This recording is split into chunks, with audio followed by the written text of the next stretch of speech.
ወዳጄ ሆይ የዚህ አይነት መጽሐፍ አለ በቤቴ።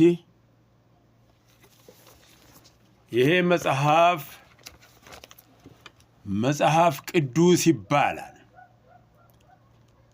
ይሄ መጽሐፍ የቅድስና መጽሐፍ ነው። ቅድስና የምታገኘው ይሄንን በማንበብ ነው። ቃል አለው። ቃሉ የእግዚአብሔር ነው። ከእግዚአብሔር አፍ የወጣ ነቢያቶችና ቅዱሳን የጻፉት ቅዱስ ቃል ነው። ይሄ ቃል ይሄ መጽሐፍ ድነት አለው፣ ፈውስ አለው።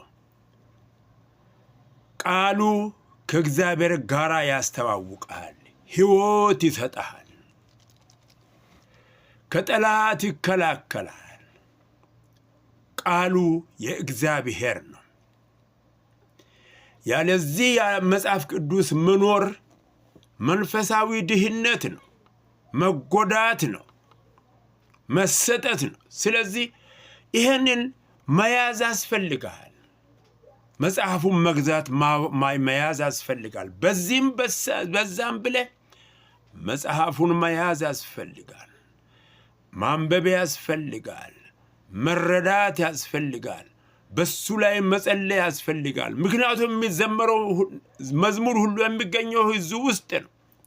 ጸሎቱ የሚገኘው እዚሁ ውስጥ ነው። ስብከቱ የሚገኘው እዚሁ ውስጥ ነው። ሁሉንም ነገር የያዘ መጽሐፍ ስለሆነ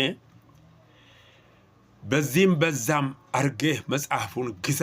ከቤትህ አይጥፋ። አሜን። ከቤትህ አይጥፋ። ያድንሃል። ከዚህ የተነሳ ትድናል። ጌታ ጸጋውን ያብዛል። እሺ ስላልከኝ እጅግ ባርካለሁ፣ ወድሃለሁ። በጣም ዘላለማዊነትን ታገኝበታለህና ከጌታ ጋር ትኖርበታለህና እሽታህን በጣም አከብርልሃለሁ። እሺ የሚሉ ልጆችን እግዚአብሔር ይስጥ። እድሜህ እንደ ዛፍ እድሜ ረጅም ይሁን። ለጌታ ስለታዘዝክ፣ ለቃሉ ስለታዘዝክ ጌታ ጸጋውን ያብዛል። እግዚአብሔር ይወድሃል። ተባረክ።